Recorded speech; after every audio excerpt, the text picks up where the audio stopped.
दोस्तों, आज हम बात करेंगे इस बारे में जो शायद आपको पता ना हो, ऐसी कुछ चीजें जो आपका दिमाग हिला देगी। तो क्या आपको जानना है सारी कहानी?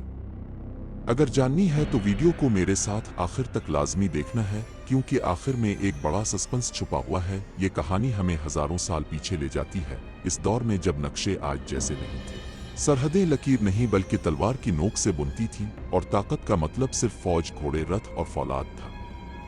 इस वक्त एक सल्तनत ऐसी थी जो आहिस्ता आहिस्ता सबको निगल रही थी। इसका नाम सुनकर ही छोटी रियासतों के दिल दहल जाते थे।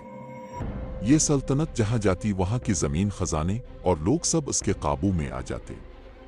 इसके बादशाह खुद को नाकाबिले शिकस्त समझते थे, और उनकी फौज नज्म व ज़ब्त, हथियारों और हिकमत अमली में सबसे आगे थी। मगर ताकत जितनी बढ़ती है, खौफ भी इतना ही फैलता है। आसपास की छोटी और दरमियानी रियासतें जानती थीं कि अगर आज खामोश रहें तो कल उनका नाम व निशान मिट जाएगा। हर रियासत अलग अलग कमजोर थी, उनके अपने झगड़े, अपने मुफादात और पुरानी दुश्मनियां थीं। कोई किसी पर भरोसा करने को तैयार ना था।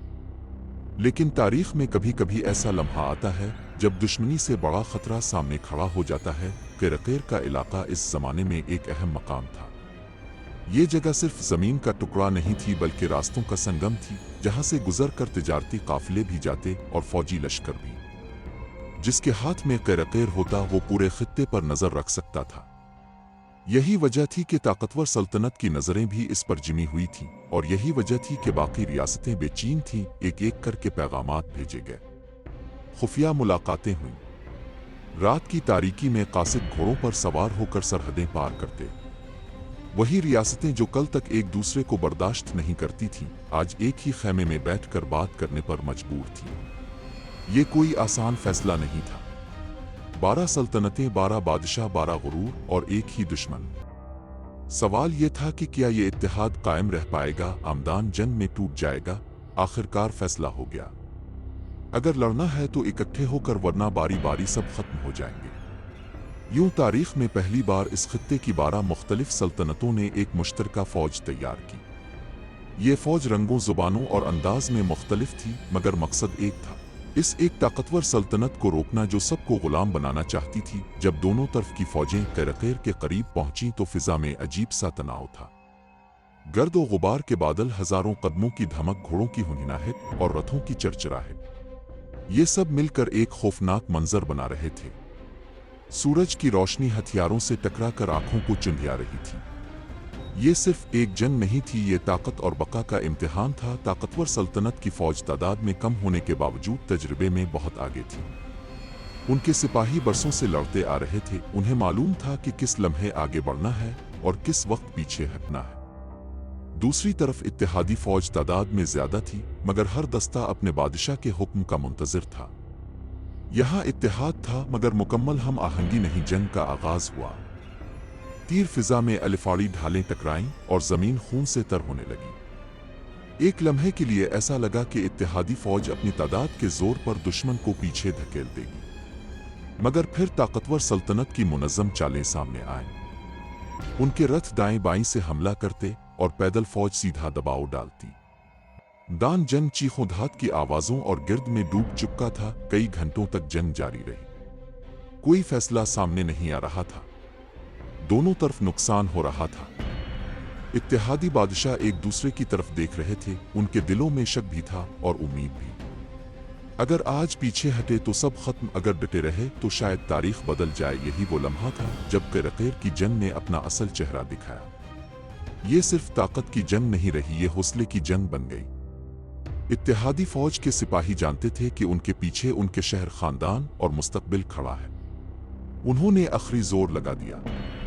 हमले तेज हो गए, सफ़े मजबूत होने लगे, और कुछ देर के लिए ताकतवर सल्तनत की फौज भी रुक गई। शाम के साए गहरे होने लगे। सूरज ढल रहा था, मगर जंग का शोर कम नहीं हुआ। आखिरकार ऐसा हुआ कि कोई भी फरीक मुकम्मल फतह हासिल न कर सका। ताकतवर सल्तनत को ये एहसास हो गया कि ये इत्तेहाद इतना आसान शिकार नहीं जितना वो समझ रहे थे, और इत्तेहादियों को ये समझ आ गई कि अकेले नहीं मगर इकट्ठे होकर वो सब कुछ कर सकते हैं। जंग का इख्तिताम किसी एक फातेह के ऐलान के बगैर हुआ, मगर तारीख में ये जंग एक अलामत बन गई। ये साबित हो गया कि बड़ी ताकत भी इस वक्त रुक सकती है जब छोटी ताकतें अपने इख्तिलाफात भुला कर एक हो जाएं। करकेर के मैदान में बहने वाला खून सिर्फ जमीन में नहीं गया, बल्कि इसने आने वाली नस्लों के लिए एक पैगाम छोड़ा। अब यहाँ एक दिलचस्प बात है जिसे अक्सर लोग नजरअंदाज कर देते हैं। अगरचे ये इत्तेहाद कामयाब रहा, मगर ये ज्यादा देर कायम ना रह सका। जंग के बाद वही पुरानी दुश्मनियां, वही अना और वही मुफादात वापस आ गए। ताकतवर सल्तनत ने भी वक्त के साथ दोबारा खुद को मजबूत किया और दूसरे रास्तों से अपना असर बढ़ाया।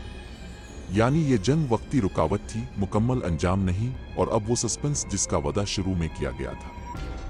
तारीख दान आज तक इस बात पर बहस करते हैं कि अगर ये 12 सल्तनतें जंग के बाद भी मुत्तहिद रहती तो शायद इस खित्ते की पूरी तारीख बदल जाती।